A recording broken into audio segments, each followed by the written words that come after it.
Good evening, everyone. On behalf of the Board of Education of Benzie Central Schools, I would like to welcome you to the League of Women Voters Forum tonight. My name is Catherine Ross. I am President of the Board of Education here at Benzie Central, and I'm very proud and pleased to have this important forum here tonight. Before we begin our program, I would like you to join us as the Webelos, then from PAC 141, has their color guard and will lead us in the Pledge of Allegiance. When the Webelos get out on the stage, please rise with the pledge.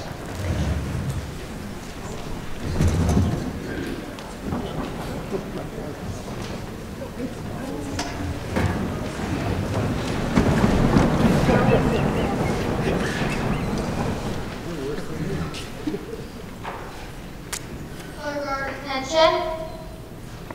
Scout salute. Those not in uniform, please place your right hand over your heart. Color guard, forward march. Color guard, halt. Color guard, cross the colors.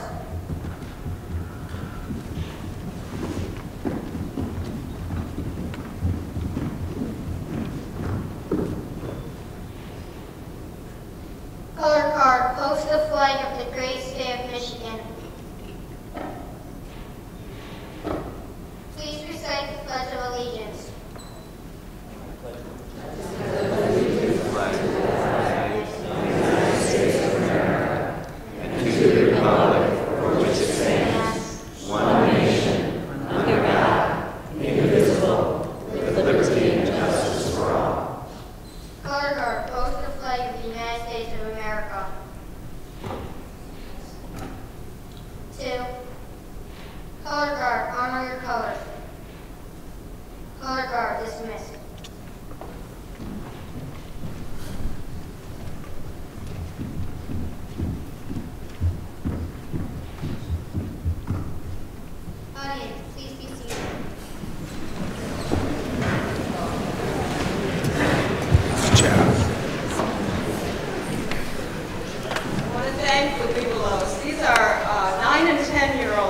From the area.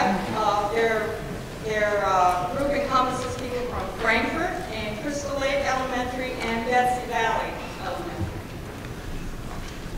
Now it's my pleasure to introduce Pat Larman. Pat is the chair of the Benzie Unit of the League of Women Voters of Grand Traverse, and she will be the moderator for this session.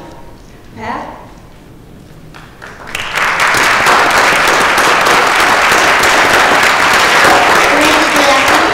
And welcome all. It's nice to see so many interested people in the education of our children. The League of Women Voters is a nonpartisan organization. We never support or oppose candidates or parties, but we do study positions and advocate for things that we have approved by consensus. League is where hands-on work to safeguard democracy leads to civil improvement. Tonight we have the great pleasure of having some distinguished guests, and I would like to introduce them. President of the State Board of Education, Jim Austin.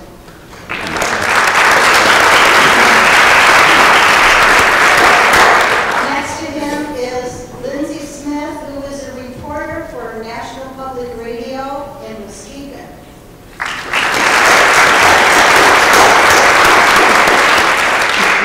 And then we have Mike Hill, who is the Superintendent of the Traverse Bay Area Intermediate School District.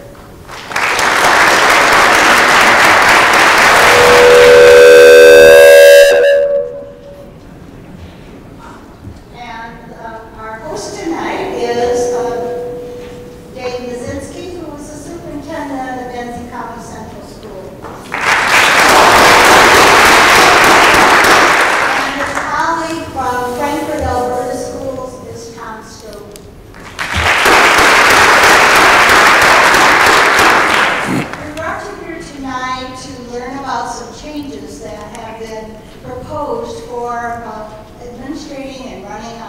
and financing our schools in the state, and to lay out the problems that perhaps exist will be our first speaker, John. John Austin. I was saying, I am welcoming my new nickname. I take it as a sign that there's some affection here that I have a new nickname, Jim Austin. But I'm delighted to be here, and I want to thank all of you for coming out. There's nothing more important than us working together and coming together as communities to make our education and schools the best they can be. I really appreciate the chance to serve as your representative on the state board of education. So whether you knew what you were doing or not, you elected me twice, so I thank you for that. And we do take our role very seriously, which is why we wanted to help facilitate and convene these kinds of discussions. Our job is to be your advocates and to help us make good education policy decisions in Lansing that improve learning and improve outcomes for our kids and support schools in doing their work. And we want to contribute to that and help that to be the reality of what happens. I want to thank Catherine Ross and the Board of Education here. I really want to thank Dave Micinski and Mike and Tom for joining us, and Dave for hosting this event, and the League of Women Voters, and all of you. I know there are others of you who helped organize this session, and a nice potluck dinner for those that missed it. There was some awful good food, but thank you for really coming out and coming together to discuss something that's obviously top of mind for all of us. What's going on with our schools? What's going on with various ideas to improve them? What's going on with proposals that are around changes in the way we organize and fund our schools? And I'm eager to contribute to that discussion, as well as hear from you and Lindsey and others as we talk tonight. Let me give you a little bit of context from my point of view as someone who comes to education by worrying about the economy and appreciate there's nothing more important to the economy and for individuals' economic opportunity than great education. And we need more and more of our people, young people and adults, to get the most rich, exciting, and fulsome education possible. It is a different world out there. There's not opportunity, as there was for many years, for folks with just a strong back to make a decent living and afford a home and get benefits and all the blessings that we've had without high schools and a lot of things. All right, by way of context, we've been on what I would consider a pretty structured and aggressive kind of bipartisan education improvement regime or philosophy for really 20 or 30 years on a bipartisan basis, beginning with the Nation at Risk and the nation's governors and George Bush the first and then Bill Clinton and the business community coming together with an education improvement agenda, knowing that the world is changing and we need to continue to transform and improve our schools. That I think includes several key elements, and it is what I had hoped and want to continue to hope that we stay the course on.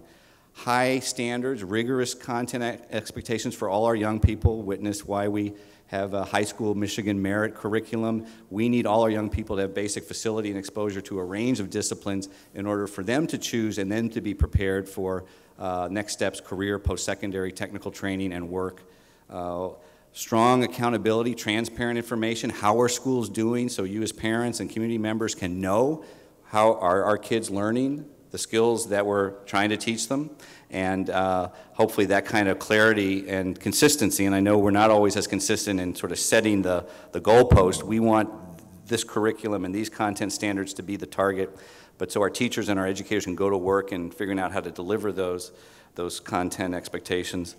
A lot of innovation in the way we organize schools, a lot of new school learning models, whether it's project learning, blended learning, using technology, particularly at the high school level, whole new types of approaches to organize education, rigorous career technical programs that aren't, your father's wood shop, that are preparing kids for CAD and design and those types of programs. Small high schools, career-themed high schools, middle colleges, early colleges that are directly linked to earning an associate's degree in post-secondary with post-secondary partnerships.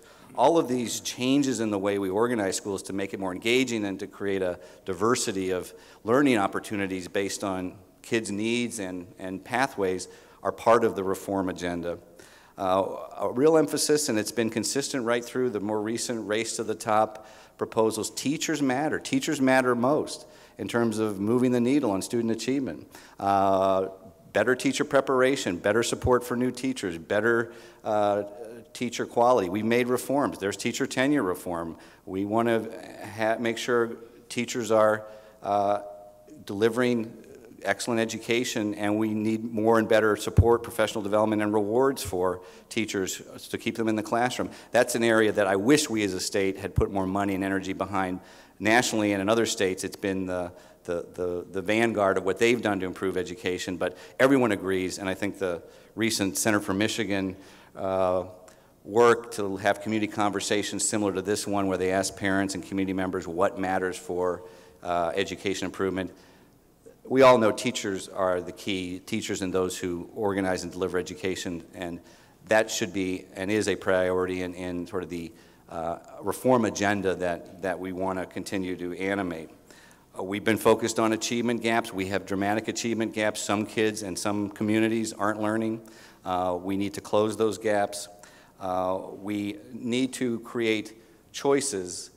And I think the reform agenda that's brought us charter schools and more choice has been mostly about if, despite our best efforts, we are failing at delivering in school A or B or C or community X or Y or Z an excellent education for those kids, we do have to take seriously our responsibility to either effectively turn around those schools or create a new choice. And that's where you do see at least interest in more choices and charters, particularly where they're needed, where kids aren't learning, and we need to create a better choice that does deliver a good education for those kids. Now, that said, I also believe new choices within the public school context, local school districts creating new school options, new theme schools, new school choices, new school models within your public school community so that you govern the choice, not have some outside school operators open up in your community, is the best way to create new choices. So you're deciding what kind of new choices are needed and can improve options for you and your parents, for your students. So all of these, and we've been demanding and driving changes in the business of education, trying to find ways to save money in non-instructional services, trying to find ways to streamline or consolidate or share services that aren't about classroom teaching.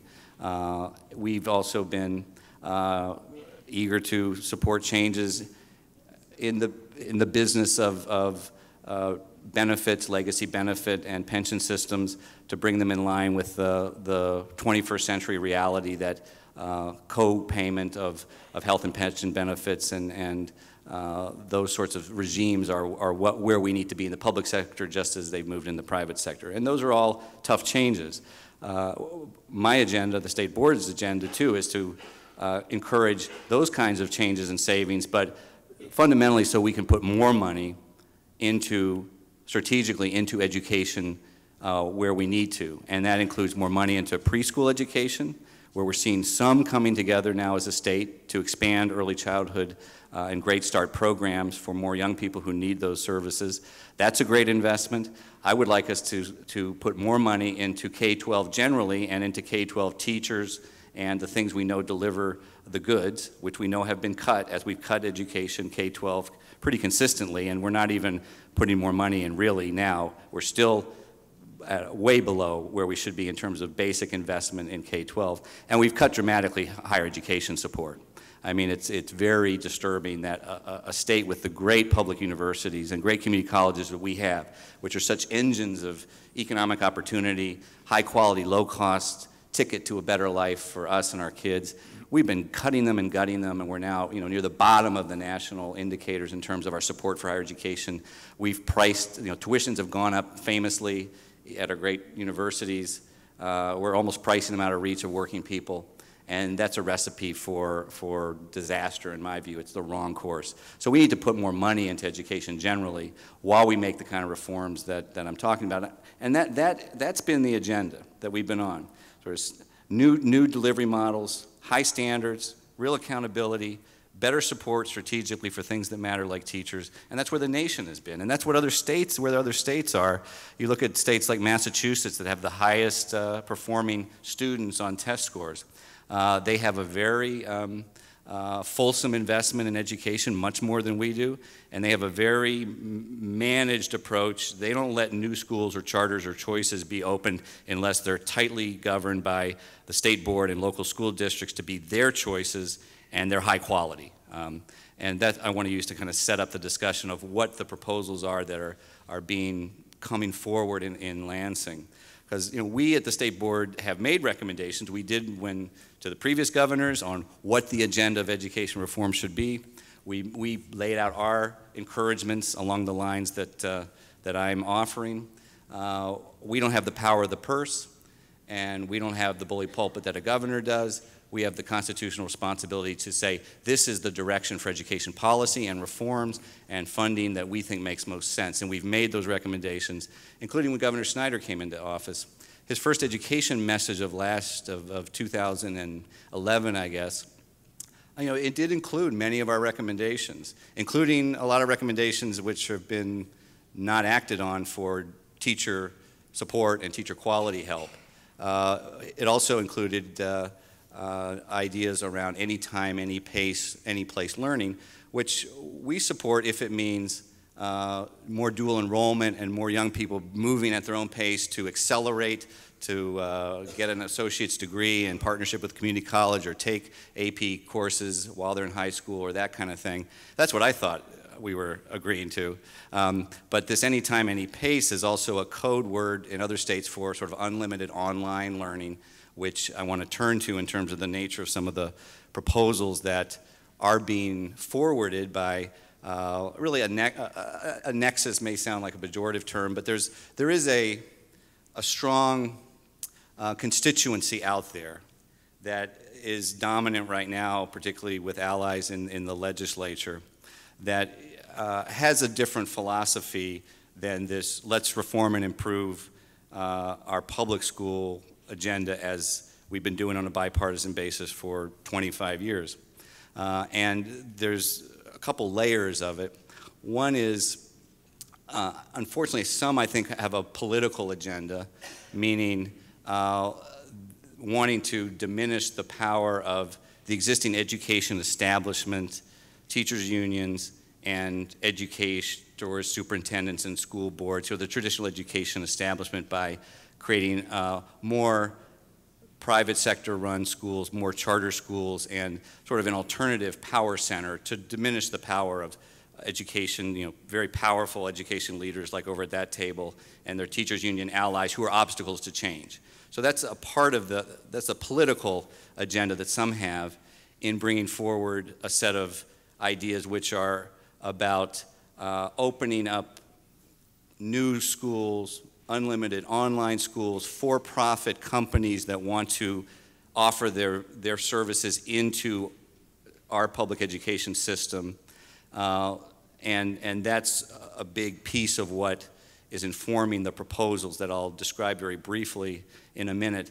But I think put aside whether there's a political agenda to kind of disable the existing education establishment. There's a substantive agenda, which is just a different philosophy that a marketplace for education would be better, would produce better outcomes for kids.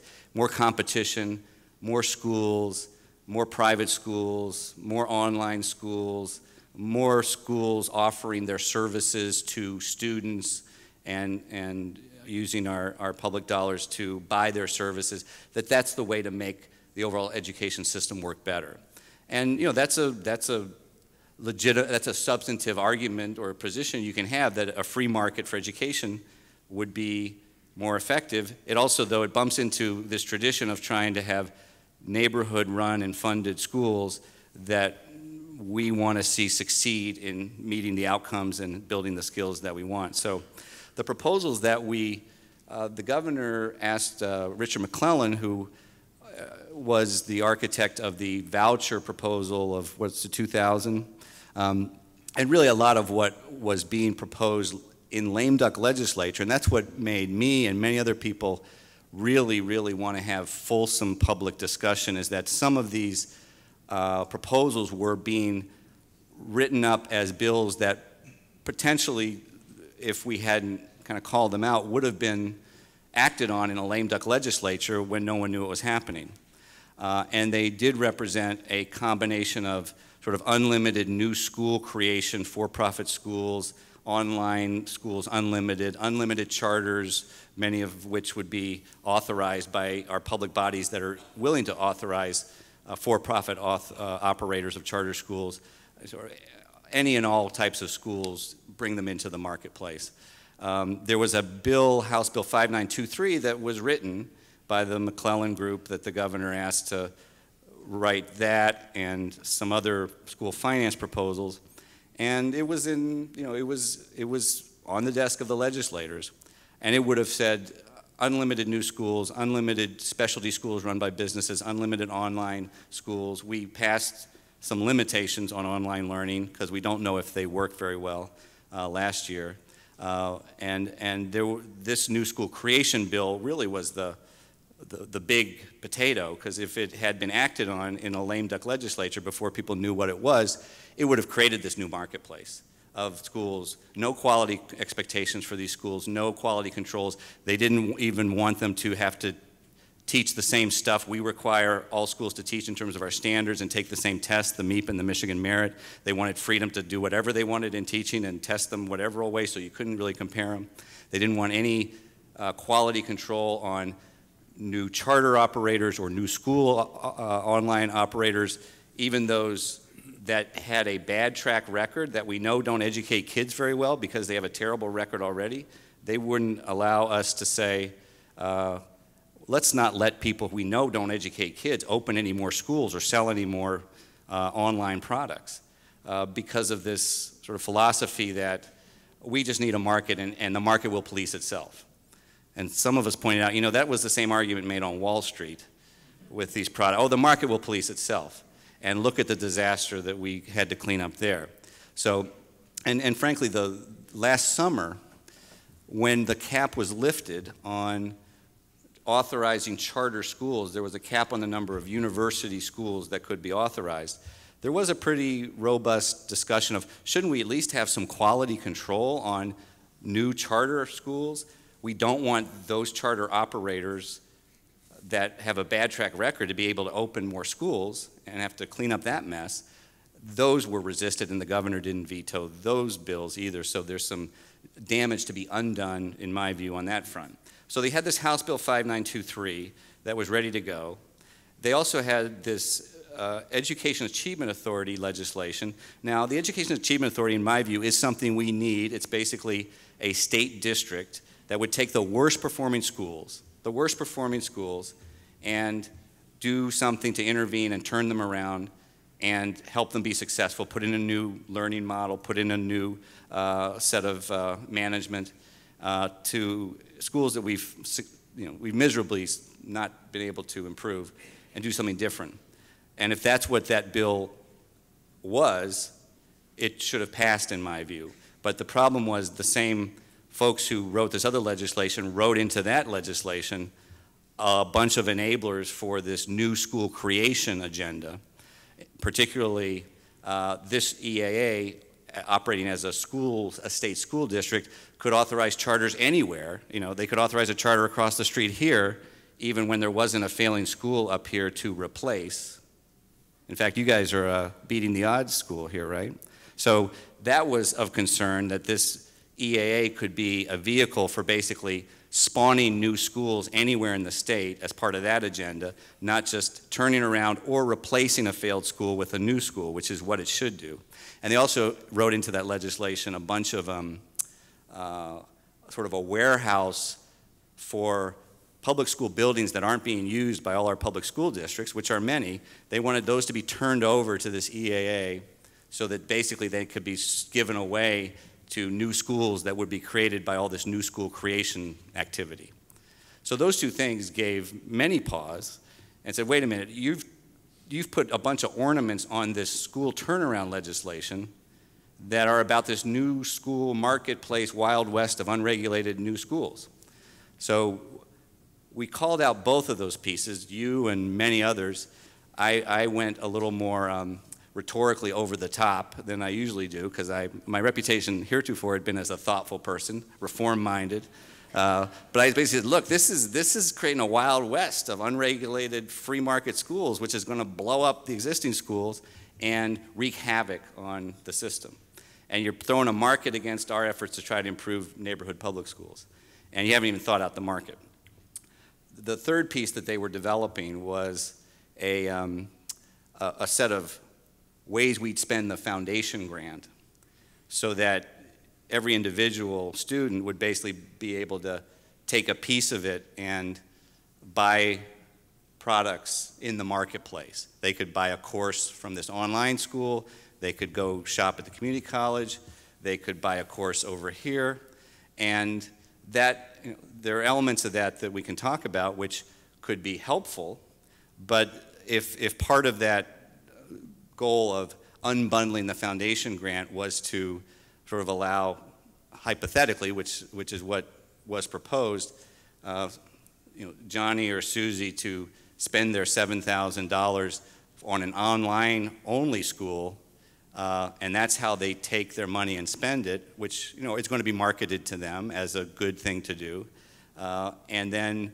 that online school may or may not be delivering any good education. I think a lot of us have reservations about kids getting their whole education in an online school, and that would take away resources that would go with that student from schools like this, where you're getting real teachers, counselors, after-school activities, band, music, all the things that enrich life and we want to do. So those three pieces together were the set of proposals. A new school creation bill, an EAA bill that had these ornaments on it, and this coming school finance proposal that would be how you spend money against that marketplace.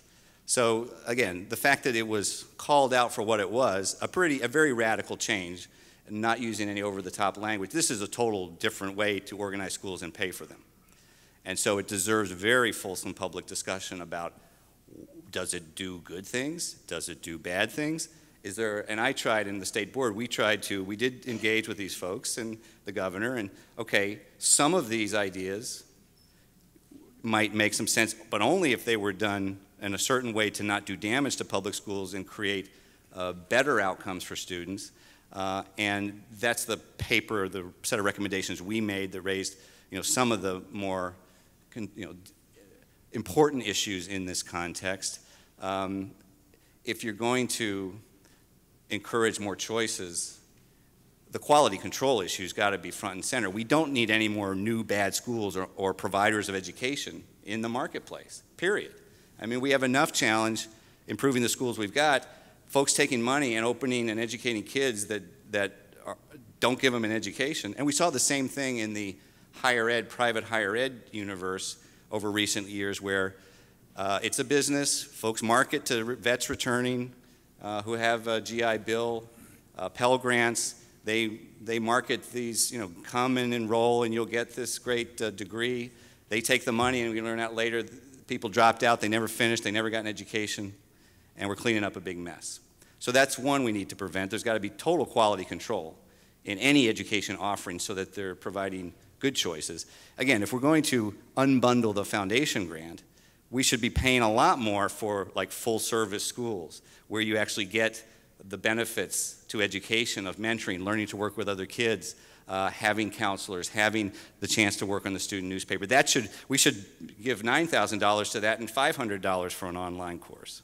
That would create incentives to better subsidize these schools, career technical programs, which we need, that are expensive, high schools that are expensive. It's not a mystery why there's more elementary charter schools than high schools.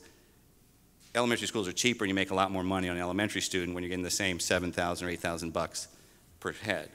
So we need to shape any financing ideas so they create incentives for great education and supporting full-service schools that deliver outcomes that we care about than online-only schools, which, again, in this agenda wants to treat these national online providers and others as co-equal with our current schools, getting a foundation grant for what they offer, when we don't even know if they work. And some states are walking back now the opportunities to provide online services and sell them to parents and school districts because of problems with the outcomes. Kids aren't learning, et cetera. So none of these bills passed because there was enough raising of questions and to outrage about this. And you know, to their credit, no legislators, Republicans or Democrats, actually want to be responsible for dismantling public education. And people will not vote for something if they think they're destroying their neighborhood schools and public education. So that was the concern. So the governor was going to bring some of these ideas forward, and this report from the Oxford Foundation was supposed to come up in January. It has not come up. I think the governor is walking back the more extreme versions of this from the folks he empowered, and it wasn't in his budget, it wasn't in the state of the state like was predicted. Here's my education financing and new school choice proposals. It may come out soon in some different form. I would be pleased if it came out in a very stripped back form to focus on how we do a few of these pieces like expand dual enrollment and help young people have good choices at the high school level more effectively. But that's why we wanted to have these discussions, is to make sure we all were paying attention, because your elected leaders will pay attention to you. There's an excellent, you don't believe it? Ask some of a little bit of heat will go a long way, particularly around education.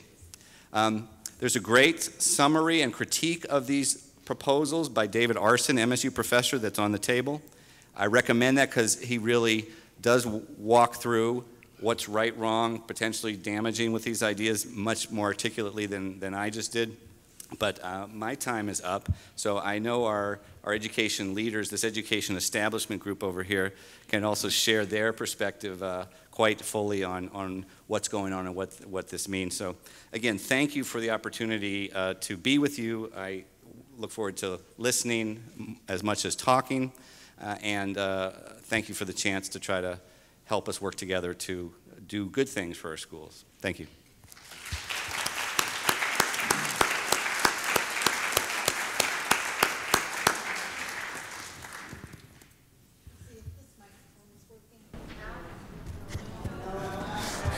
Yes? Oh, good. Thank you. Thank you, Mr. Austin. And at this point, I want to remind you that index cards are available for writing down questions, and we have people in the aisles that will collect them. They will bring them to our question screeners down here. We do that so that we avoid duplication or questions that are not pertinent to the topic. Our next speaker will give you a specific about a school district that has been taken over. And her name is Lindsey Smith, and she is a reporter for West Michigan Public Radio who has been involved with this in the Muskegon Heights School District. Ms. Smith. Thank you.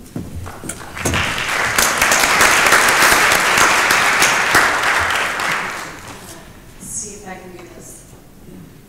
Screwing things up. Okay, so help me see my slideshow. And Beverly, yes, Bex? Can you do me a huge favor? Do that at 2 minutes? Okay. I'll know, but at 30 seconds, I'm gonna catch me. Okay, so yeah, my name is Lindsey Smith. I'm a reporter for Michigan Radio, which is an NPR affiliate. I cover West Michigan, so I'm based out of Grand Rapids. I cover pretty much that side of the state, anything that side of 127, which is why I covered Muskegon, or have been covering Muskegon Heights Schools, Michigan's first all-charter public school district. So, Jim, yes? Hook me up to slide number 2. Yes, so this is a brief timeline, just sort of the events that brought Muskegon Heights schools to get an emergency manager. Very, very brief, because this didn't happen, overnight. This has been a gradual thing where the school district, the public school district, has gotten into trouble with finances. It's been running a deficit for 6 or 7 years, so this obviously didn't happen overnight. There are a number of districts in the state of Michigan, about 50 or so last time I checked, that have some kind of deficit, and usually they take care of them, and it's kind of a bump in the road, and privatize some services, maybe cut some costs, find new ways to innovate and come up with money. So first things first, December, back about a year and a few months ago, the local school board, the school district, voted to ask the state for an emergency manager after years of struggling with this deficit. And that is unusual. There are 3 other school districts in the state with an emergency manager, Highland Park and Detroit Public Schools. Detroit Public has had it for a while. They fight those tooth and nail. They do not want the state to take over. So Muskegon Heights was sort of unique in that they really said, look, we can't figure this out. We need help. And in April, Governor Snyder appointed Don Weatherspoon to run the school district. A month later, he announced plans to create a new school district. I'll go over how this works a little bit later. And at that point, he issues layoff notices to the entire, everybody that works at the school district got laid off. So by July, he creates this new school district. It's a public school academy system, which is a charter school district. And they had put out requests for proposals for bids, and they got 2 bids from companies, charter school companies, and in July they opted to hire Mosaic Education Incorporated. It's an international company. They have 6 schools in Michigan. They have 90-ish school district or schools in the country, and they have some overseas. So that happened in July. Less than 60 days later, the new school district opens. So it's a very short time period to set up, hire everybody, enroll kids, do all of the stuff, right? And then in November, the other thing I wanted to highlight was that, we all have operating villages that usually pay for, or I shouldn't say operating villages, but property tax villages. They usually pay for this building, this beautiful auditorium. Brick and mortar stuff. Operating stuff usually comes from the state or the federal government. But they passed a 16-year-long operating millage that will pay for the debt for the old school district. Jim, can you give me the next slide, please? So this is Don Weatherspoon. This is my picture here. Yep, you got it. Yeah.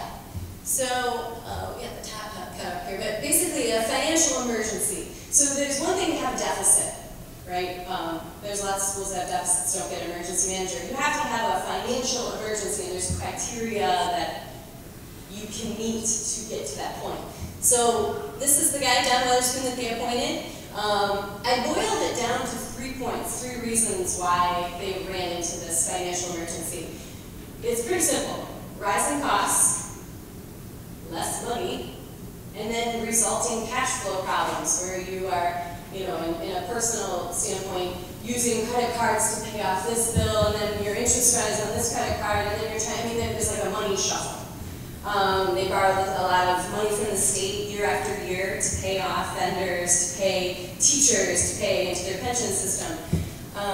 And I want to highlight, everybody has rising fuel costs, utilities, pension, healthcare, that's a given.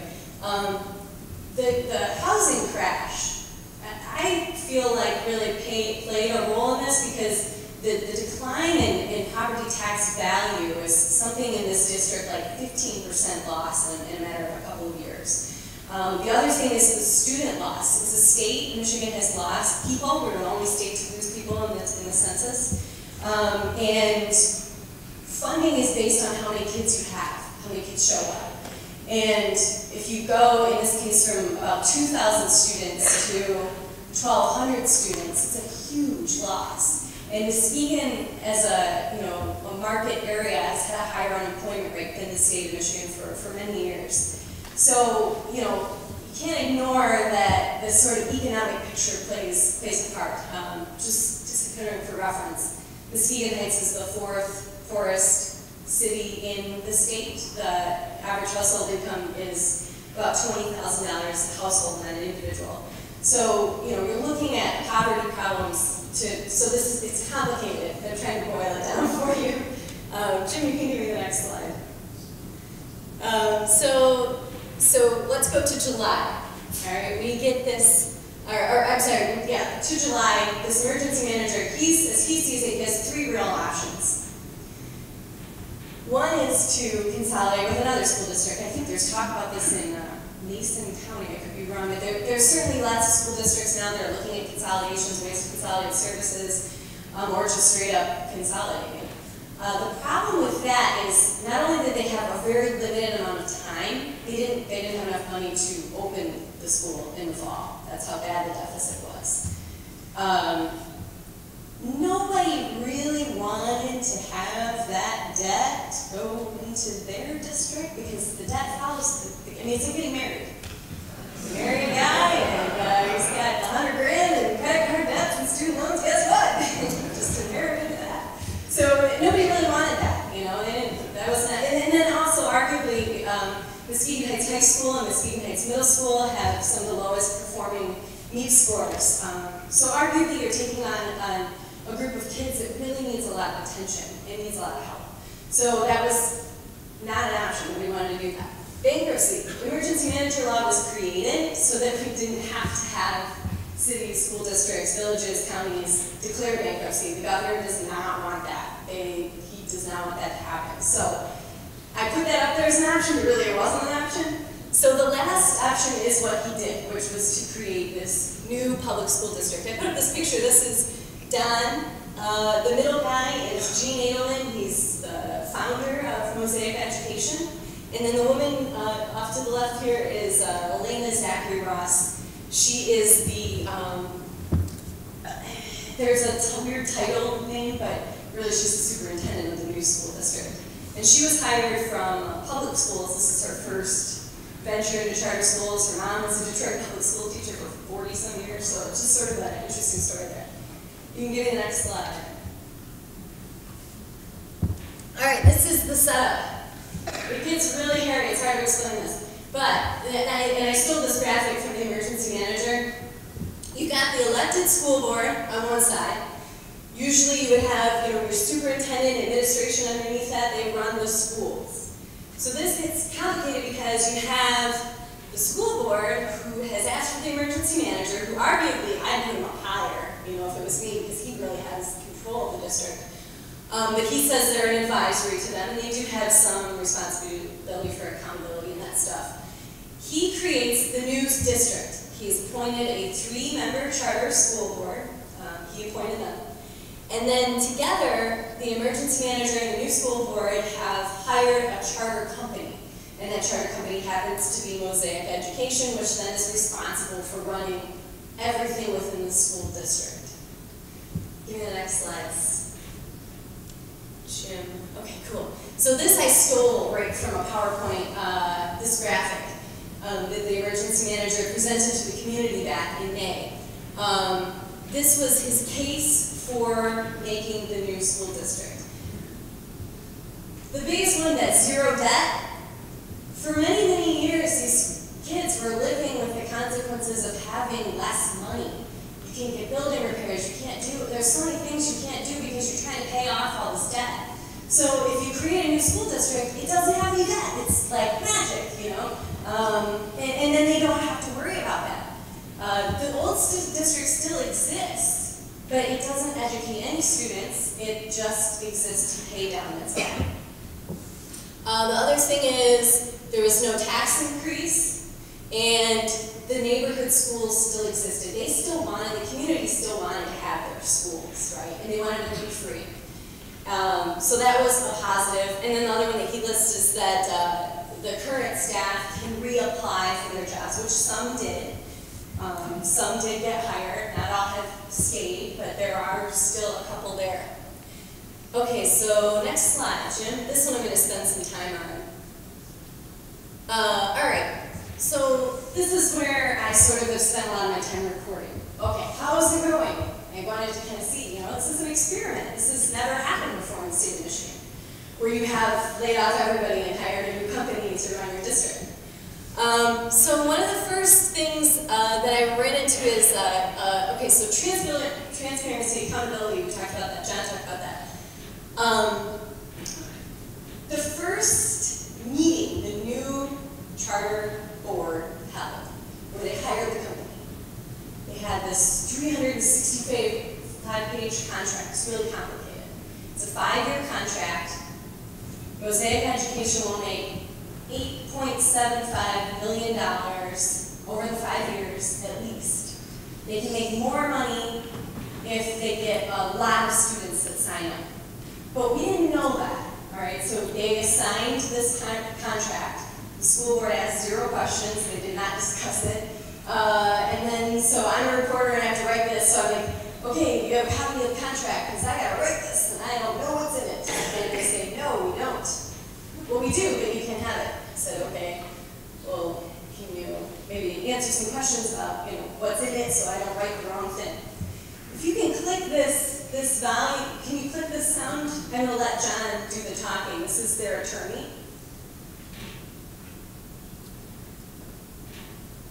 Ready?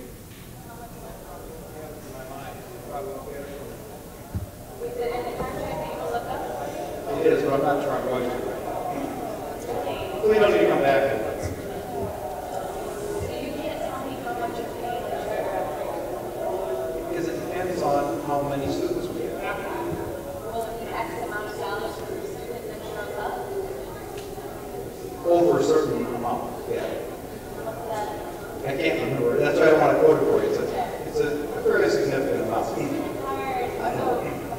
I know you don't want to store, but I can't help it. Well, what I don't want to do is not do something that's not. Right. So you'll pay them an X amount. There's a fixed fee covering virtually everything. I can't remember exactly the number. That's why I said I can't. Well, we had a lot of figures, so I don't want to give it wrong.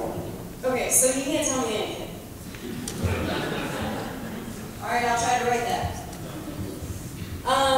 So that's kind of I sort of laughed that I had not ever been. I've come to a lot of school board meetings. You hire a private charter company, or you hire say you hire a company to run your lunch programs.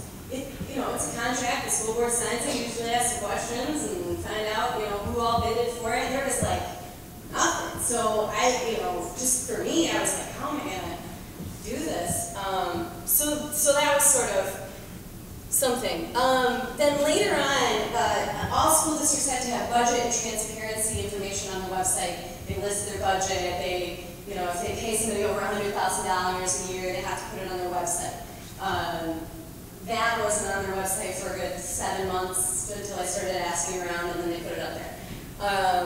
And then the other thing was, recently this month I got a tip that some of the teachers, you have to have a certificate to teach in the state of Michigan, or at least a permit. And a teacher called me and she said, hey, I don't think this teacher's that certificate. So I looked, and you can look it up online on the state's website, and it turns out there's about 10% of their teachers that, not to say they're not qualified, because it's like passing the bar exam. Just because you pass the bar exam and you're a lawyer now doesn't mean you're a fantastic lawyer. But you have to pass the bar exam to practice law in Michigan. So the same thing with teachers. 10% of them or so didn't have certificates. All of them do now. Didn't take them long. So they did hire qualified people. But again, this is sort of technical, legal, transparency, accountability, falling through the cracks type stuff that, when you're in a rush to put together a school district, it can be a problem. So you set up a whole new school district in weeks. It's a new school district. It's not like you don't go back to the same district, so you have to enroll kids. They didn't know how many kids would enroll in the new district. They also had to hire, a staff of 100 people in less than 5 weeks and get them trained, and they had a bunch of building repairs. When you pass school districts, when you sell a school building, you have to get it up to code. The state will come out and inspect it. So when they started renting these buildings to this new district, it counted as a transfer. So they inspected all these buildings, and it turns out, I mean, years of financial problems, so leaky roofs, boilers that didn't work, faucets, I mean, all kinds of, it's like 8 pages long per school building. So I got a montage here of parents, students, teachers reflecting on the first few weeks of class. Jim? Kids are a little bit, they're laying back there saying that it's a little bit unorganized. I said, yeah, because it's something new. 5, 6 weeks ago, we didn't even have a football team. And first when we got here, it was like, I don't know, like crazy. It was crazy. It was just, It was chaotic. So it was kind of chaotic. Very chaotic. And chaos seems to be the word of choice to describe not only that day, but all of the days. So there was, you know, it's hard to set up a school district in 5 weeks, so I'll give them credit for doing it. It's a huge ask. Teacher turnover. This was the biggest thing when I talked to parents and students. More than anything, having a teacher that's the same teacher in front of their class for a period of time, that was the biggest frustration. By November, 1 in 4 had quit. 1 in 4 teachers. I had one kid that had a math, you know, he had 3 different math teachers by November. So that was the biggest frustration. I did a 4-part series, which is part of the reason why I got asked to be here. And I'm going to have Jim play, it's about the first 50 seconds of one of these 4-part series that I dedicated to teacher turnover because it was the biggest issue. So Jim, that one about, yeah. A lot of teachers were friends transferred out of Micinski high schools for the summer. That's when an emergency manager took over, laid off all the teachers, and hired a charter company to run them. Then homecoming got canceled because of fights. It took a couple of weeks to get a class schedule right. Now she's upset that the only teacher left from the old public school district, one of her favorites, Miss Fisher, she just left for a new job at Grand Rapids Public Schools. When she left, it seemed like everything fell downhill, and it seemed like that the school just running by day, and they don't know what they actually doing. Cooper's classmate, 18-year-old Tony Harris, says when a teacher quits, the classroom feels even less productive than usual. He's had 3 math teachers so far this year. This is confusing because I go from this learning process to this learning process to that learning process. And it's just ridiculous how some teachers leave and then we have to start all over and we learn something new. We've had a turnover of staff that we did not anticipate. That is Elena Zachary Ross. She's the woman that I introduced you to earlier in the picture. She's the superintendent of the new school district. They didn't anticipate to have such a big staff turnover. That was a problem. They are still hiring if anybody's looking for a job. 13 open positions. Special education is really needed. So, you know, she will say, part of the problem in the beginning was discipline. A lot of these teachers are brand new teachers. It's their first, second year. They're stepping into a very urban district that they don't know how to handle. And there's a lot of discipline issues. There's a lot of poverty, things that are not, you know, they get dumped on. And they didn't have a discipline policy in place for the first month and a half of school. So that was a big issue in the beginning. So that was why a lot of teachers quit. And then, you know, pay. The pay on average, the pay on average is 35. Most get paid 33 or 35. They pay $5,000 for health benefits. They get a 401k, they get dental, life, that kind of thing. But before, under the old district, the average was 56. So the pay is eventually a problem in that if you can find a job somewhere else, you will probably make more money. I think that's good. So the other thing I wanted to highlight that was positive, I pressed kids, you know, what is good? What do you like? What is, you know, because like I said, the financial problems, academic problems, gotta be something good, right? They do like the curriculum. The company has a trademark curriculum, it's called Paragon, it's a social studies program. And they sell it to schools that they don't even run. It's, you know, so it's sort of a unique system, and all the kids either told me they like it or they love it, or they said something like, I'm passing, so, you know, they like it. So that was good. So the kids really did that, and that's something that without Mosaic they wouldn't have, right? They would be with the old system. All right, the last thing I'm going to talk is the emergency manager law. The emergency manager law, it's a financial thing. It's not unlike the Educational Achievement Authority, which we talked about earlier, that has to do with academics. This is strictly financial if you get yourself in financial problems. So Governor Snyder passed this law when he first got into office, and we repealed it in November, voters. We repealed it. So the law that made this system possible, because you couldn't lay off everybody unless you had an emergency manager. Only an emergency manager has the power to lay off everybody. And so he's going around in a bus tour, Snyder, just before the election to say, don't repeal it, don't repeal it. So I got to sit down with him and have a one-on-one interview and whatever. And so I said, you know, a lot of people in Muskegon Heights are detractors of the system, but definitely not everybody, are saying, look, why have a public school district if you're going to have a private, and not a publicly traded, it's a private, for-profit charter school company? Why not declare bankruptcy and let them, you know, or let them join with another district? So I sort of pressed him on that to say, you know, does it matter that a public entity is being run by a private, for-profit charter company? And this is what he had to say. There's nonprofit charters, there's for-profit charters.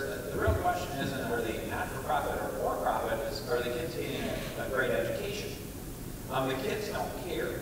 I've never had a child come up and say, you know, I need to have a for-profit or a not-for-profit. They want to get a great education. So that's the driving consideration in this whole discussion. So in a way, he's right. I asked all kinds of kids and parents this question. They don't really care. What they care about is competency. You know, they care that things are going okay. They can tell when things are not going okay. They don't necessarily care that it's Mosaic education or that it's the old district, a union teacher or a non-union teacher. They don't, you know, they don't care. At least the ones I asked, right? So he has a point.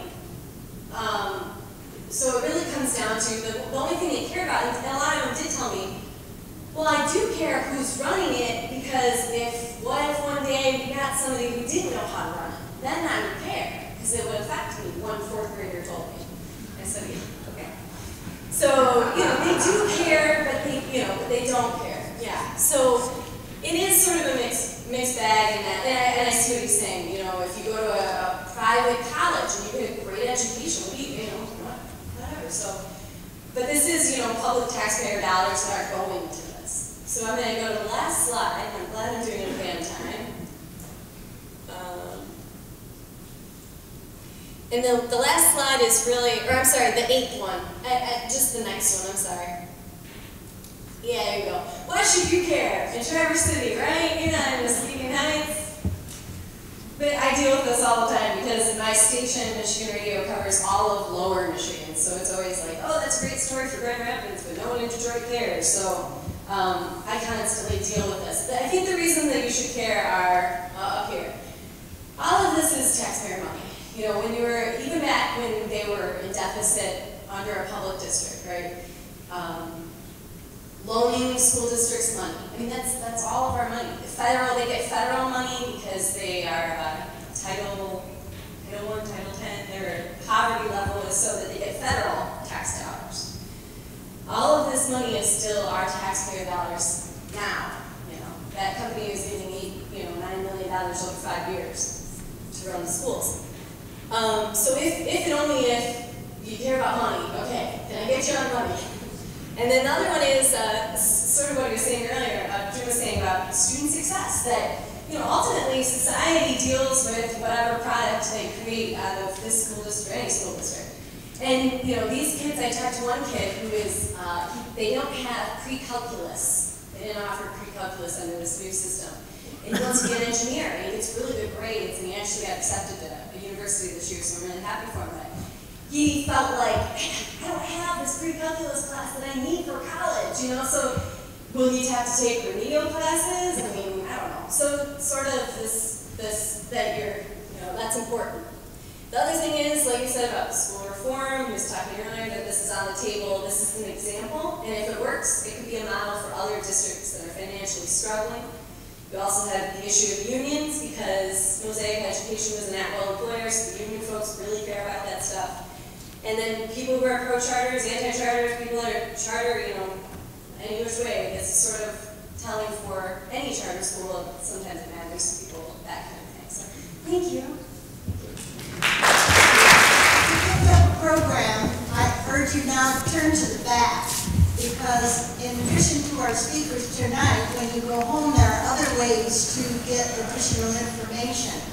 And you will see the selected websites, and Ms. Smith's website is there with MichiganRadio.org if you want to know further about hers, and the Oxford Foundation, so that is one place. And below that are legislative contacts. You can ask questions here tonight, but you may want to send some of those questions to your elected representatives, and their contact information is on the back of the program also. Now we move on to our next speaker, who is a Traverse Area Superintendent. Mike Smith is the Traverse Bay Intermediate School District Superintendent. Okay. Mike Hill. Boy, I'm having trouble with last names tonight. Mr. Hill, would you please come to the microphone? May I stay here? Is that okay? Yeah. If you would like to stay there. Thank you, Pat, very much. Good evening, everyone. It's truly an honor for me to be here representing our 5-county region. I'd like to thank Kathy and Pat and all the League of Women Voters for conducting this session. It truly is an honor to be asked to attend. And President Austin, thanks for coming up, and Lindsey, nice job. Very interesting story. And it is truly humbling to be here with my colleagues and educators throughout this region. I would just like to briefly give you a snapshot of our 5-county region. The region that I am responsible for, and it's a region that I'm very proud of. Very, very proud of. Can we get better? Yes. Will we get better? Yes. We will work day in and day out to improve. That will never end. But we have a lot to be proud of in this region. This is a 5-county region, the Traverse Bay Area Intermediate School District, comprised of Antrim, Benzie, Grand Traverse, Kalkaska, and Leelanau counties. 25,000 outstanding K-12 students, and about another 750 4-year-olds. It's a region, as I mentioned, that we have a lot to be proud of. 2,300 square miles, 16 K-12 public school districts, 16. 2 of our most solid right in this county, you know that. We have 13 private parochial schools within this 5-county region. We have 6 public school academies in this region. We are a Project Reimagine intermediate school district, one of 4 throughout the state, as recognized by the State Board of Education. We have a regional seat time waiver, which means our students, K-12 throughout the region, can take online courses anytime, any place, any way, any pace, right now. We have special education programs for students with disabilities that we are extremely proud of. My point that I'm trying to build up to is, I believe in my heart that we have solid choices. I believe that as a father, right now for our young people. Can we get better? Yes. Do we need to innovate and change? Yes. Let alone a career tech center for 11th and 12th graders in Traverse City that just received a state award from the Department of Ed in Detroit last week. So you look at that in online courses, dual enrollment. We have an early college partnership with Northwestern Michigan College and Ferris State University, where our students right now can go and get a jump start on their college education if that is the career choice they would like to make. We take great pride in ensuring that our students are career and college ready.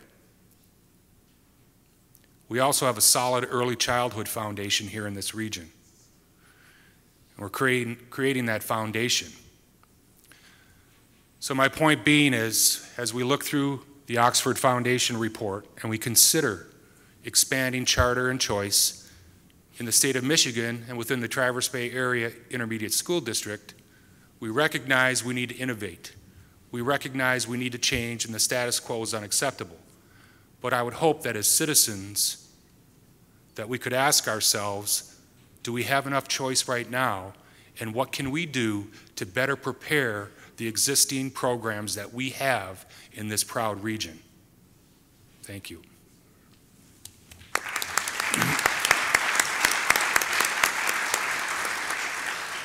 Thank you, Superintendent Hill. And that brings us now to our local superintendents in Benzie County, Dave Micinski and Tom Stobie. Mr. Micinski, would you talk about how these changes, if they came about, how would they affect your school district? Thank you, Pat. I too would like to share a tremendous amount of thank you to John and Lindsey and the League for putting this on. It's a wonderful opportunity to bring our communities together and have this productive conversation as we look at the institution of public education in the state and perhaps where it's going. I share with you, my comments will be focusing on all of the reforms that have been put in place, more so than what's undertaken in our state since 1994. Proposal A came into play. We've never seen the amount of opportunities that have been provided to public education through some of the reforms that have been made. I want to share with you several bullet points, or more of the practical kind of things of these potential reforms that impact us day in and day out. And as a superintendent, I lay awake all night and look at a lot of things, and I worry about a lot of things, but of these reforms and of these issues, I think most of us in Benzie County know what I lay awake most and sleep and don't sleep and worry about the next day, right? It's getting up the next morning to see if we're going to have that 11th snow day. I know. So we can't do anything about that, but what can we do here with public education? And some concerns that have surfaced immediately. And every school district on Valentine's Day got a letter. I haven't seen one of these letters. We've been doing this superintendent thing for close to 26 years that talk about early warning signs, early warning indicators of financial stress. And it came to local school boards and it talks about what school boards should be looking at. Declining enrollment, increasing staff costs, annual operating deficits, declining fund balances, all good indicators of financial success. What caught my attention is a sentence within this correspondence that said, it's the district board and administration's responsibility to make those difficult decisions to ensure that the district remains financially viable. That's an important sentence that appeared in that letter. That should telegraph a message to every school board member in the state of Michigan. Because now we're talking about some of the things that Lindsey has reported, that our state of Michigan doesn't want to happen to local school boards and local school districts in terms of this receivership concept and going under the direction of an emergency financial manager. Our board has been making difficult decisions for the past 8 years. You know that. We've had packed board meetings, discussions regarding reduction in workforce, programs, very, very, very difficult decisions that have to been made. At some point in time, where is this threshold met? And where do we again look at the direction of this institution of public education to move forward? The reforms that went in place, there's several that I'd like to share with you that we need to put them in place and see how they're going to work. It's us, our jobs. How does this stuff work? How does it work here in the local school system? This week, the Senate took testimony on some new pieces. As State Board President Austin said in Governor Snyder's finance bill for next year, a lot of the Oxford proposal wasn't included in that. But it's not over, and there was some more discussion at Lansing this week in terms of some components within that. One of them is average daily attendance in schools. Currently, the system is set up where we count kids at 90% in a fall count and 10% in a spring count, February count. And you come up with a blended count. And part of that is to look at how the state accounts for kids. Currently, we are able to have that audited, and it's audited by the ISD because you're dealing with significant revenues all hooked on average daily attendance or daily attendance. And that information basically is not sent back to the locals on audit purposes for about 4 months. And so our concern is, how would this ever evolve to an average daily attendance mechanism? Section 25 came into play this year, and that was a piece of the accounting and the child accounting. And it had some ideas that when kids would flow from school districts, and we have a very transient school population. So if a young boy or girl is in Benzie Central and come November they move down to Grand Rapids, then that foundation grant would follow them, would be prorated, and they'd kind of count that out. In theory, that makes a lot of sense. In reality, how in heaven's sakes is that going to work? How is that going to be audited? And how are those tax-paying dollars going to actually be mechanically put in place? If these reforms are going to work with this particular component, we need to look at common software, common systems in the state, those kinds of support mechanisms that it has to work. It can work, but we all have to support and work these systems together. We talk about online learning, and I'm very proud of Benzie Central to know about the online learning opportunities that we provide to our school community, our school children. You as a school community, a year ago tomorrow, supported a bond issue for our technology and our transportation district. And we can't say thank you enough for making that become a reality, because we are prepared. We're prepared for some of these ideas that are coming off of this reform. Specifically, the traditional pen and pencil and NEEP testing that students are involved in will now be morphing to online testing in the 14-15 school year. The MEEP testing as we know it is going to go away, and now with our Bureau of Academic Accountability, we are now going to have a new system in place that our students are going to be participating in. And so, but now there's another talk of not only the MEEP going away, but what kind of online systems are going to be in place for our boys and girls to have to participate in. And if it's not going to be the BAA system, what other system are our folks in Lansing talking about that our kids are going to have to play by? Because we all know what gets measured gets done. That's the mindset. And so how are our kids, how are our schools going to be measured, and what kind of assessments are going to be there? We have online learning that takes place within our school environment at our Benzie Academy that supports our alternative students. And we have teachers within our school systems who are actually creating their online education. Our Spanish 3 would be an example of that. But that teacher has created an online Spanish program, and our boys and girls are actually participating in it. Best of both worlds. Online, yet we can have day-to-day contact with the teacher. Another thing that concerns us as we look at reforms is these choices. Benzie Central is located in Middle Benzie County, and we know the demographics of our region, the 16 school districts in the 5 counties. And we offer dual enrollment. Boys and girls can head up to NMC and participate in that. We now are active participate in early college, where kids can start their college experience as early as a freshman and work their way up in sophomore, junior, and senior year, taking 2 college credits a year. We have advanced placement course offerings where our kids are more than successful. As I said, our online and alternative ed academy, our career tech center, and we're very proud of our building trades program and the continual sharing between our neighboring school districts. Our buildings between Tom's shop and our shop are closer than kids out at Betsy Valley. And so we're able to share kids back and forth in that regard. What concerns me, and as we look at these reforms, that if you look in an urban environment, a Grand Rapids or a Flint, and you're talking about maybe 30 school districts within a 25 to 30 minute square mile radius. From that, we have another equity issue. Kids in Benzie Central, kids in our area perhaps are penalized for the region in which they live. So how can we accommodate that? Again, what my whole point is as we go through and look at these reforms, excellent ideas, but as they've been put in play here, we need to give them time to work and ferret out what is successful and what definitely improves the instructional opportunities for our kids here in the local school system. So, thank you.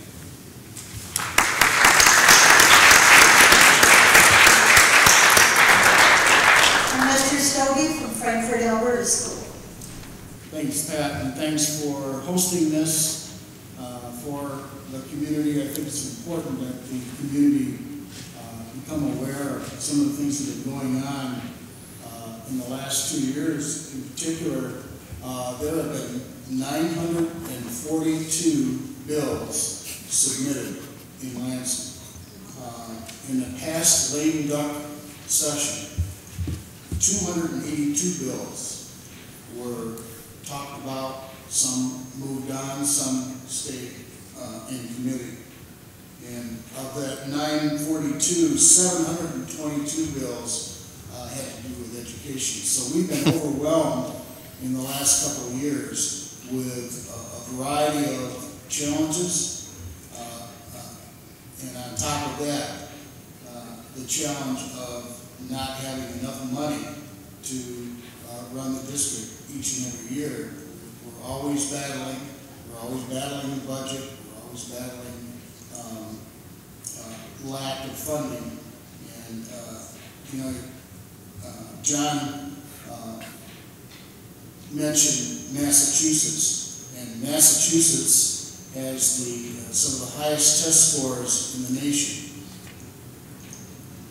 Well, they fund their schools at a rate of 40% more than Michigan does. So that tells us something. This past board meeting, we honored our principals in our Frankfort schools. And I talked to the board about this, and I said that, you know, the research shows that great classrooms have great teachers, great schools have great principals. And what we need to do is to help those teachers and those principals be as great as they can be. One of the problems with speaking at the end is everybody's colored what you want to talk about.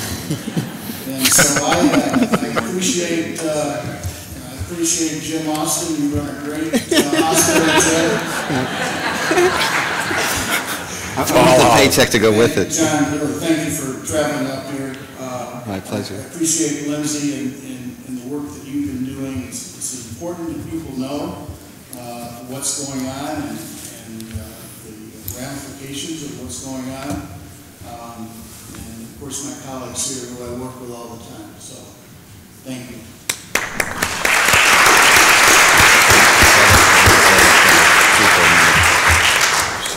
We are now to the part of the program that you've helped to create with questions from the audience. I see many great questions coming our way, and the time will probably run out before we can get answers to all of them. However, I will post them on the League's website, and that is at the bottom of your evaluation sheet. And I'm looking this up now because I do hope you'll take a few minutes before you leave and fill out the answers to a few very simple questions, and then you can tear off the bottom and take the website home. It'll take a few days to get there, but we'll post the unanswered questions there. In addition to that, if you're interested in being kept aware of some of these proposals and their status, if you fill this little card out that you got, there are more out on the table, and drop it off there, we will give it to the people who put this forum together. And with that, we begin the questions. And the first one will go to Mr. Austin, and it is about the Oxford Foundation. And it's kind of multi-part here, but I'll give it to you in pieces. It says, tell us about the Oxford Foundation. Where does its money come from, and what else are they promoting? The Oxford Foundation, that's just a new shell name to afford Richard McClellan and some other attorneys and you know, education technicians and experts who the governor's folks wanted to develop some legislation around these particular ideas. So they just raised some money privately. I know where the money came from. It's two wealthy philanthropists that donated money to pay for the staff work that the Oxford Foundation, McClellan, Peter Riddell of another attorney's firm are doing, and they are being paid to develop these ideas. Now, typically, this is not untypical. A governor doesn't want to have his fingerprints on it. He wants some deniability in case he doesn't want to accept their recommendations. So he commissions, you go do this work and develop these recommendations, and then it's like a trial balloon. These recommendations come forward. If they provoke too much shooting and screaming, then the governor can discourage them or accept them when they come and say, well, I'm going to take this idea or this idea, but I'm going to reject these ideas. So it's not unlike setting up a commission or setting up another vehicle by which you can get some ideas developed, and it's a trial balloon to see what the temperature is in the public and the legislature for these ideas, and then accept or reject them. But the fact that they have not come forward yet when they were due a long time ago is telling, I think, in terms of the provocative nature of what they were baking into these ideas. This one is also about the Oxford Foundation from Mr. Austin. It's more of a statement, but they would like your opinion on the mission of the Oxford Foundation states that it strives to reduce the burdens on government. Do you believe that some of our elected officials are seeing the funding of public education as a burden rather than a responsibility? Well, again, and let me just also say, we at the state board, we had begun a process of what we really need to do, I think, which is take a whole look at where are we in school finance. Proposal A has been a long time. How do we organize education? How do we fund it to get outcomes, that we want to see? We had begun that process in raising money for it, but then the governor announced this process, and I met with them and said, what are you guys doing? Because, oh, this is just a process to provide a few specifics on implementing what the governor proposed last year. But it is basically a process of developing a pretty comprehensive potential set of ideas for overhauling school finance. So it kind of took all the steam out of what we really need to do reacting to this. But I wouldn't, the Oxford Foundation, again, it's just a shell name for this project that the governor asked them to do.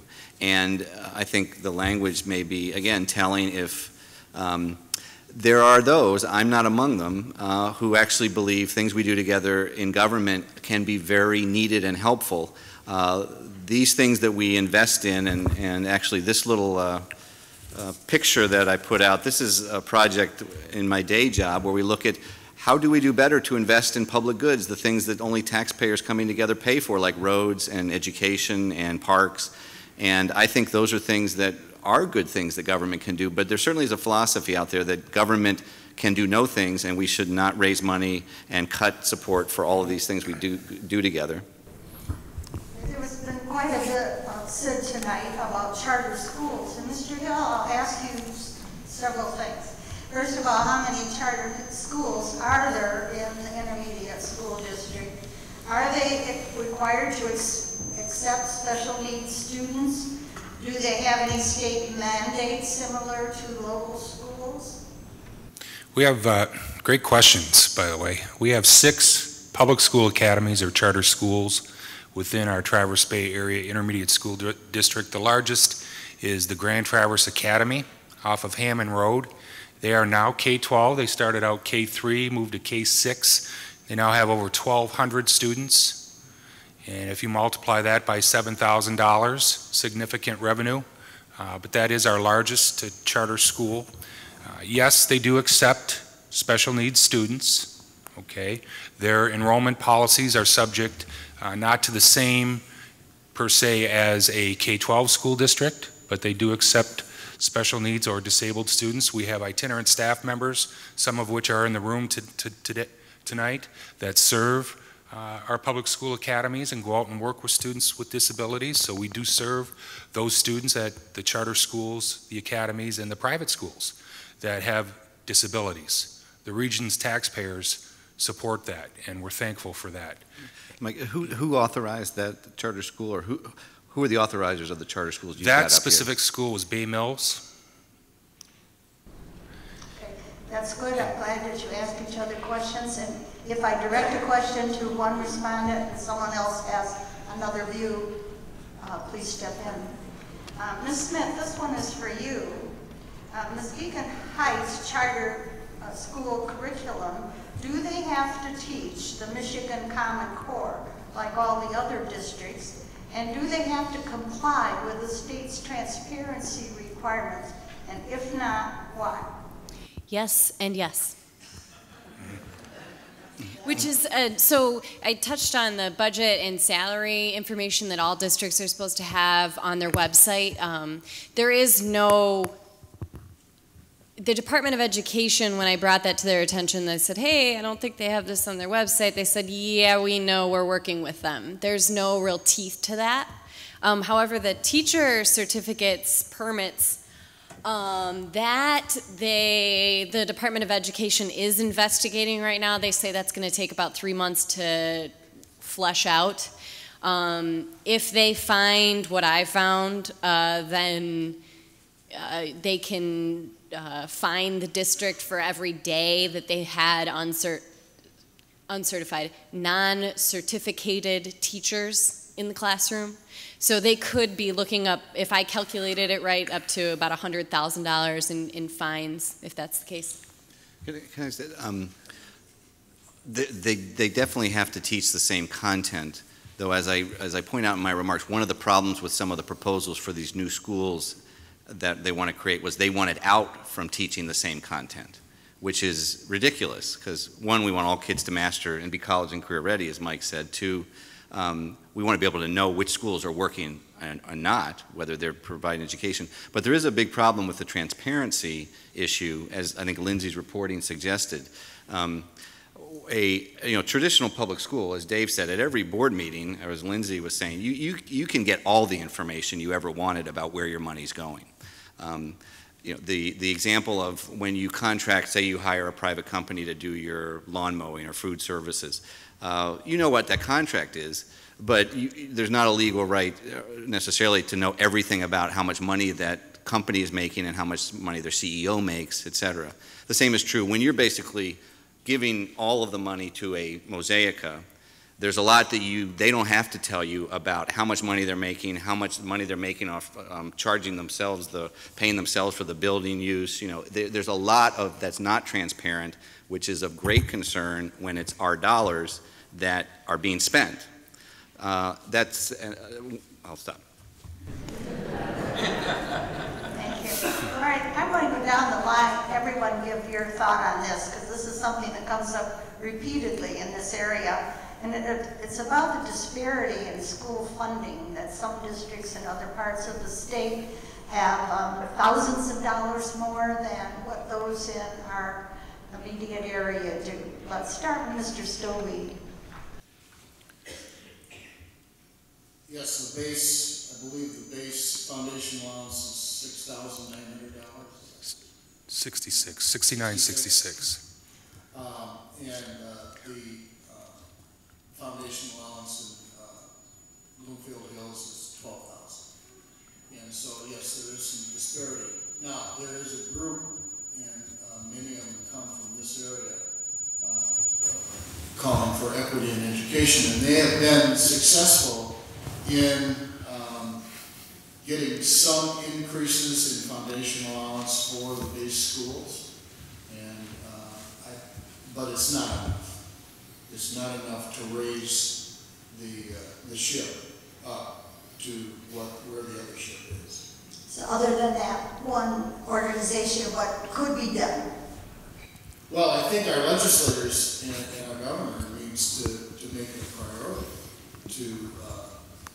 to be equal, or to treat our children here as equals to those in Wayne, Macomb, and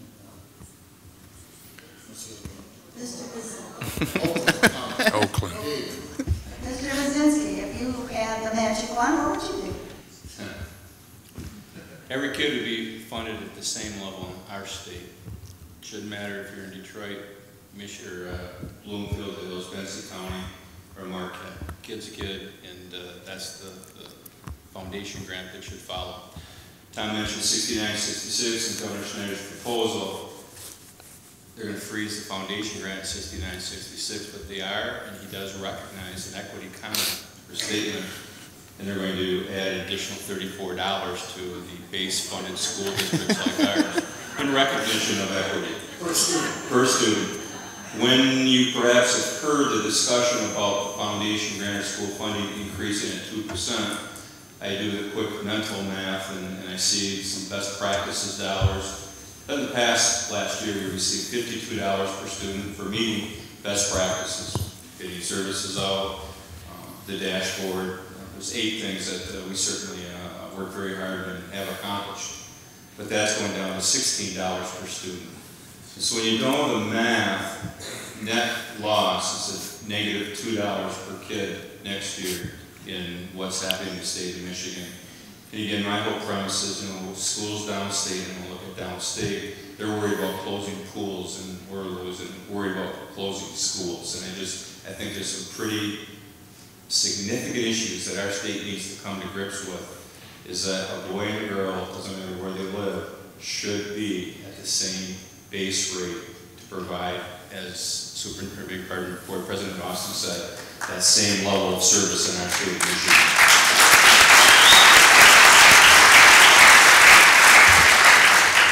Mr. Hill, that you have 5 counties and 16 school districts? Yes, ma'am. What is the range from the highest to the lowest? We have a couple of districts that are $8,300 per student, and we have 9 of our 16 are base funded at the $69.66 right now. So the inequity happens even It occurs right in our same region. Yes, it does. And I think at the end of the day, as citizens, parents, we have to ask ourselves, is this a form of discrimination? I think that's the question we have to ask ourselves. We are in a school district right now that has a very large transportation budget. I can take you to other school districts in other parts of our great state that have 1 or 2 buses within their fleet. Wouldn't that be something in terms of budget? But this district, in my opinion, humbly supports transportation of students to get them here safely and educate them. It's not the same, apples to apples. And you could have a base funded district that we are in right now, and then another district that has maybe 0.5 or 1% of their budget is transportation. So it is very frustrating. We've been fighting this, it seems like, for a lot of years. We lobby with our legislators. We have Citizens for Equity. We go with our state associations and try to develop platforms to communicate white papers, to try and show the data points in terms of what we have. We have base funded districts that are outperforming academically in terms of student achievement, higher funded districts in other parts of our state.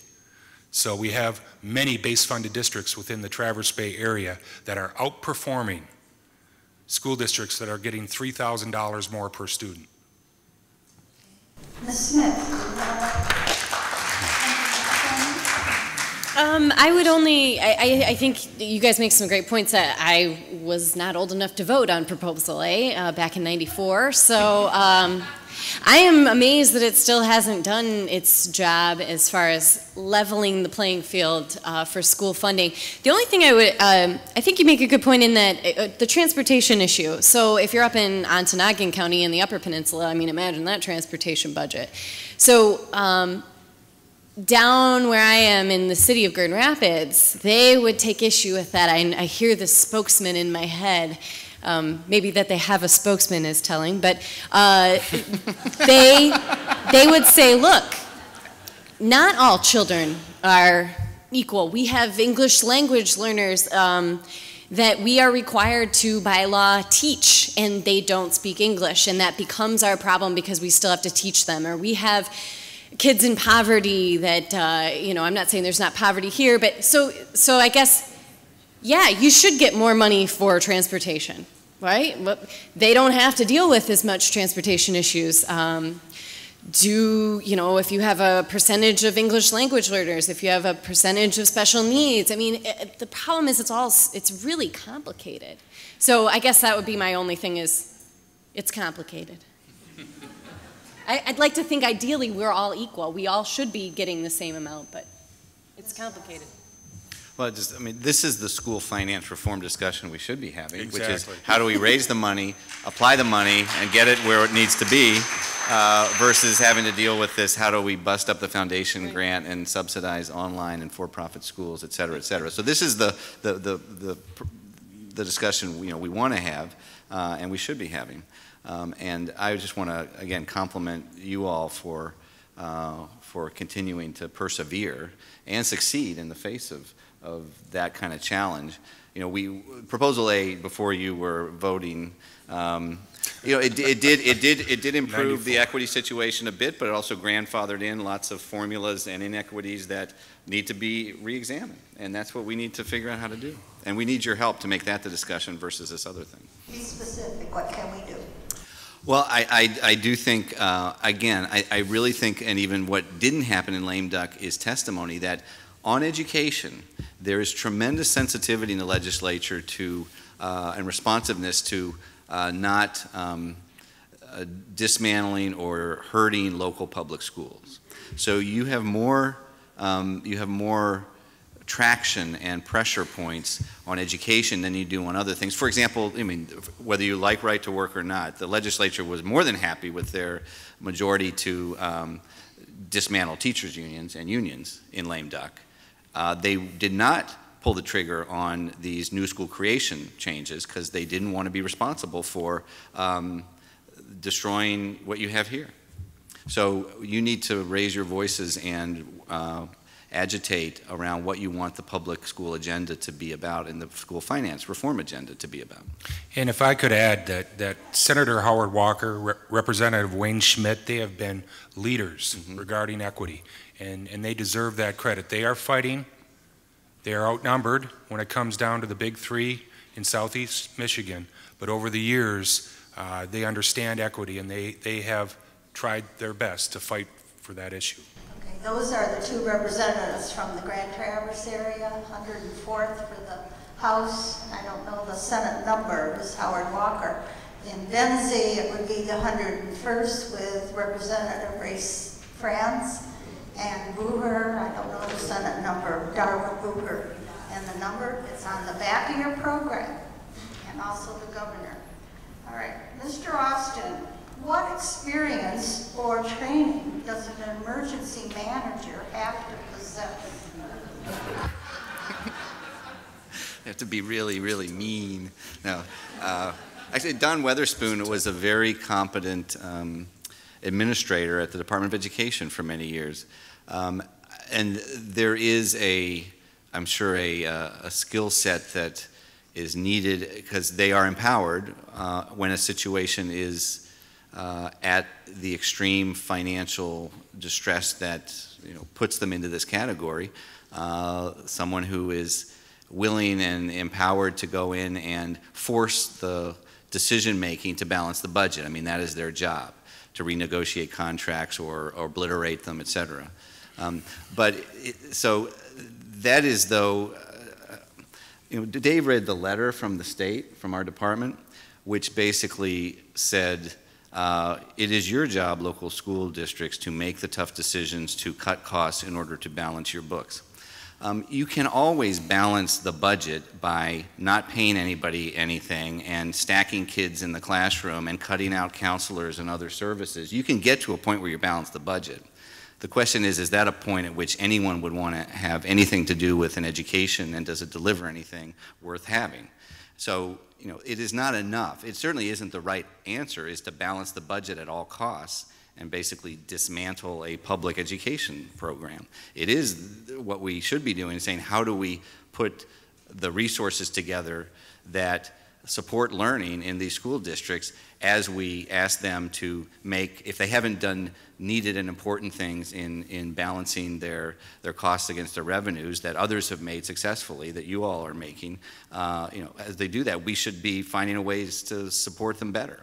So a race to the bottom is not the answer, I guess. And emergency managers can only get us so far in terms of improving education, and they really can't get us where we need to go. So it is certainly not a recipe for improving educational outcomes.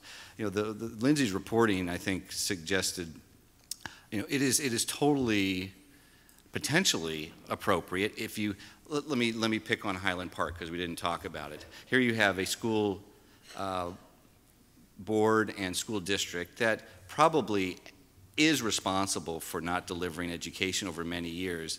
They anecdotally, you know, while the kids are not getting educated in their classrooms, the school board itself is insisting on steak dinners and expensive travel budgets so they can attend 30 conferences a year. I mean, so there is dysfunction that needs to be changed, and that is responsible for some of the bad things in a Highland Park. When a emergency manager has to come in, you know, there are ways to get someone in charge of the learning program that could do better. It could be another school district, but as Lindsey said, Muskegon was willing to take over Muskegon Heights, but the finances probably didn't work. A university could take over the schools, and a university that sponsors charter schools could sponsor a network of charter schools, perhaps more responsibly and transparently than the Mosaica, or in Highland Park's case, the Leona Group. Leona Group's one of the worst charter school operators. We know they don't educate kids, but they're the only ones that the governor's office could find who's willing to do it, to put up their hand because they can make a lot of money. Mosaica's mediocre in educating kids, and they make a lot of money. So the good charter operators weren't willing to take over the whole school district. But that doesn't mean we shouldn't look for a better outcome than that. It could be a good outcome to have effective charter operators running a district. We just put a report out, State Board of Education, last month at our meeting, which, since we don't have quality control on charters, and it's not in the legislation, it basically is reported by the authorizer.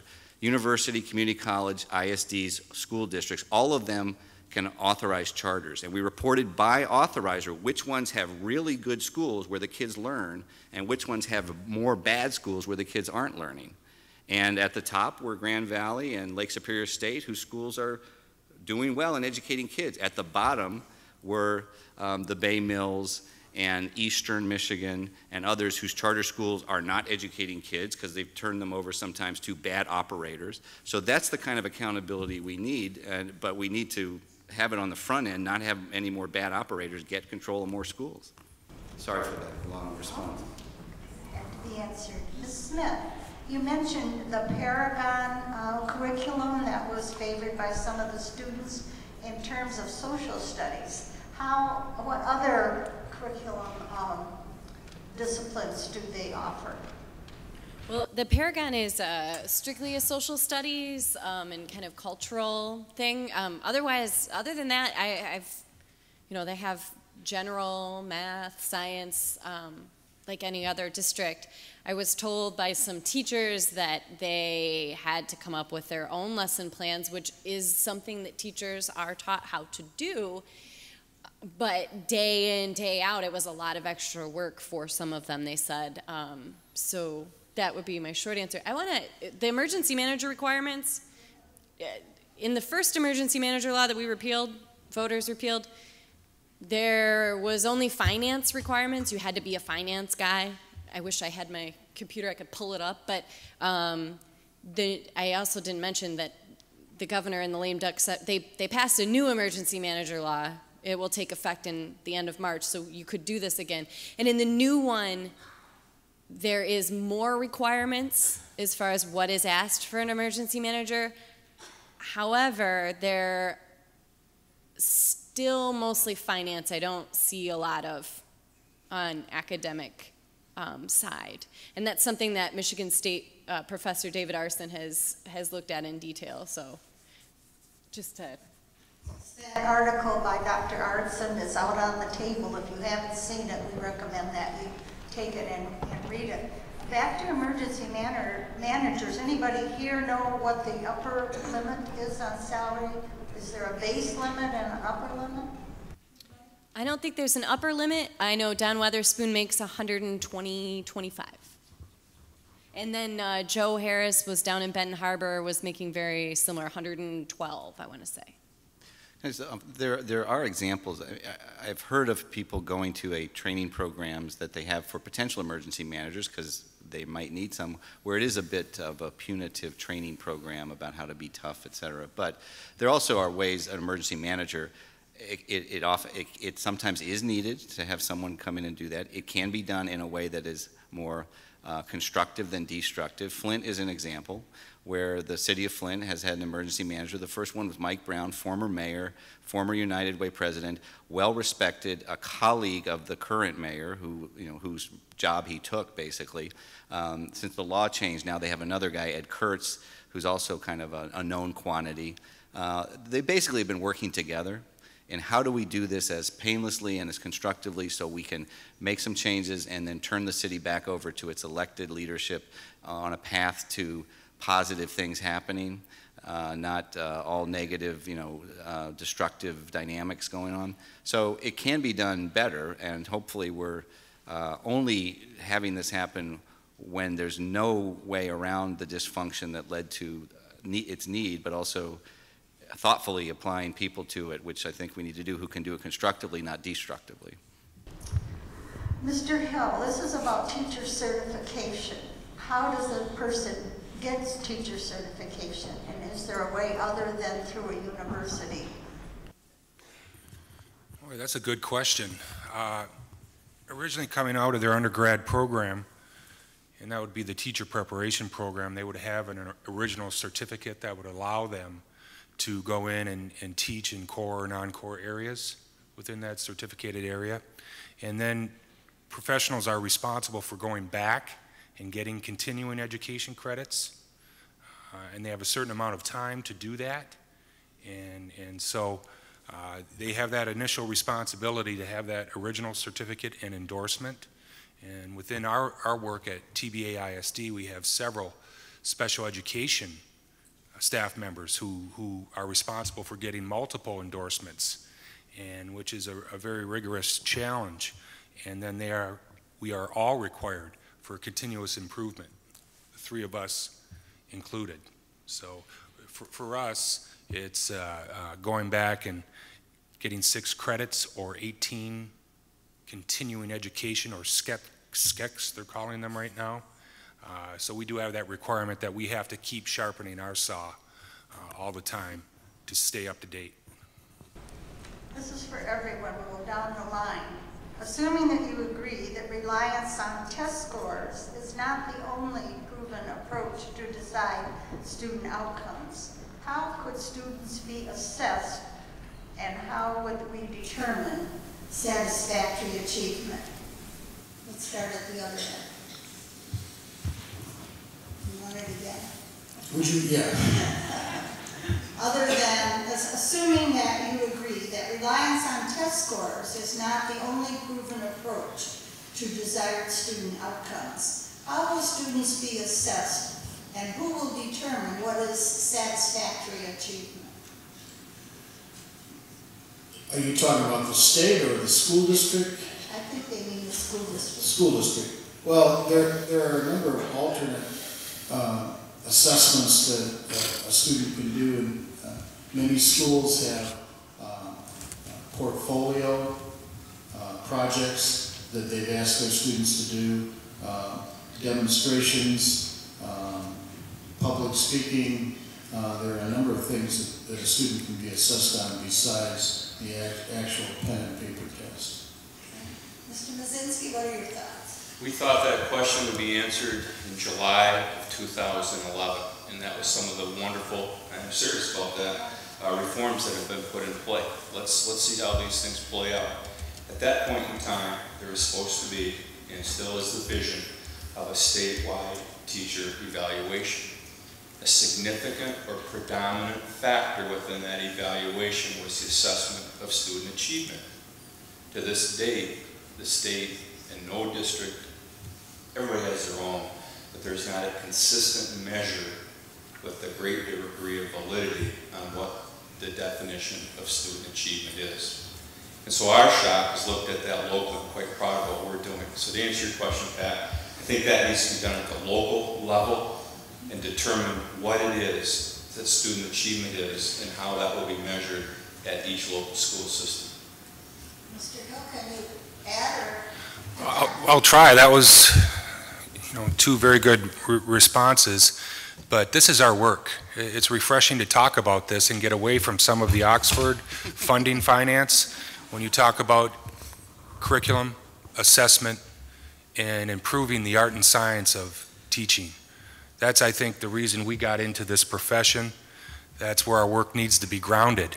And when you start talking about assessment, the Common Core, the Smarter Balanced Assessment coming to us, truly we know as professionals that that summative assessment, that one-time big test, is not as powerful in terms of impacting student achievement, curriculum, assessment, and instruction than a formative assessment that is done more frequently. So that's what I think Dave and Tom were trying to get to, that we want to see that formative assessment on a more frequent basis so we can adjust curriculum and instruction for student achievement. I really have not much to add on that. I'm not. Well, I guess from a policy making as well as a parent knowledge point of view, all good educators like the folks here are going to have and use lots of ways to assess learning and get feedback on an ongoing basis. But we still do need some way of periodically, hopefully frequently enough and with quick enough feedback to be able to assess basically what the effort at a Michigan Merit or MEP is designed to do, as imperfectly, and we're trying to make it better, get it online, get it back to you quicker. But I mean, we need to know fundamentally what we have a set of competencies, and that's what it is. It's the standards are competencies, math ability, communications ability, that we expect all kids to leave high school having mastered at a decent level. And then we want to walk it back through what does it mean at 7th grade, what does it mean at 8th grade, what does it mean to be competent in a set of abilities in science, in math, in communications, that we really do want all kids to have so that they are ready to go to the next step without remediation at community college or the workplace or university, and they'll be very well prepared. So our assessment needs to measure whether kids are learning those competencies periodically, every year, and at the end of their culmination of their high school experience. And because we as policymakers need to know, are the kids learning? Are they learning differentially in different places? And we need to know, as this new, better teacher assessment effort is going to come into being. It's long delayed, but we are going to have a good teacher evaluation system that is multidimensional, but includes whether kids are learning on that same assessment. We need those kinds of assessments so parents know whether their kids are learning, we know whether kids are learning, and what we want all kids to learn, and we can adjust what we try to do to be supportive. I know that sounds all nice and fancy, but so we can adjust what we're doing if we're not seeing kids learning, and we know which schools aren't delivering at all, which schools are delivering famously well, which groups of kids are or are not learning, so we can put, and you can put special attention into helping them move the needle. So we do need, there is a role for a good assessment linked to the standards, competencies that we do want the kids, all kids, not just the high achievers, but all kids to be able to learn. Now, we have just 3 pieces of business left. If you want to know more about these issues, we ask you to fill out this little card and leave it on the table out there. If this type of forum has served you well or has not served you well, we need to know how we can do it better next time. So by filling this out and leaving it on the table or by one of the volunteers that is collecting. But most of all, we need to say thank you to a lot of people. Certainly our presenters here tonight, some of them have come a long distance, and we appreciate your expertise and your willingness to share your knowledge with us. Thank you for that.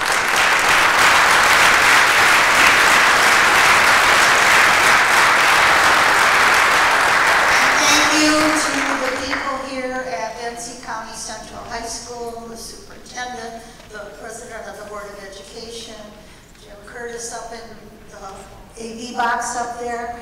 They helped us tremendously to make this a comfortable and wonderful place to be. And I thank all of the volunteers and the League of Women Voters who got here early and have been working all evening. But most of all, thank you to you for being interested in what happens in our great state of Michigan. Good night.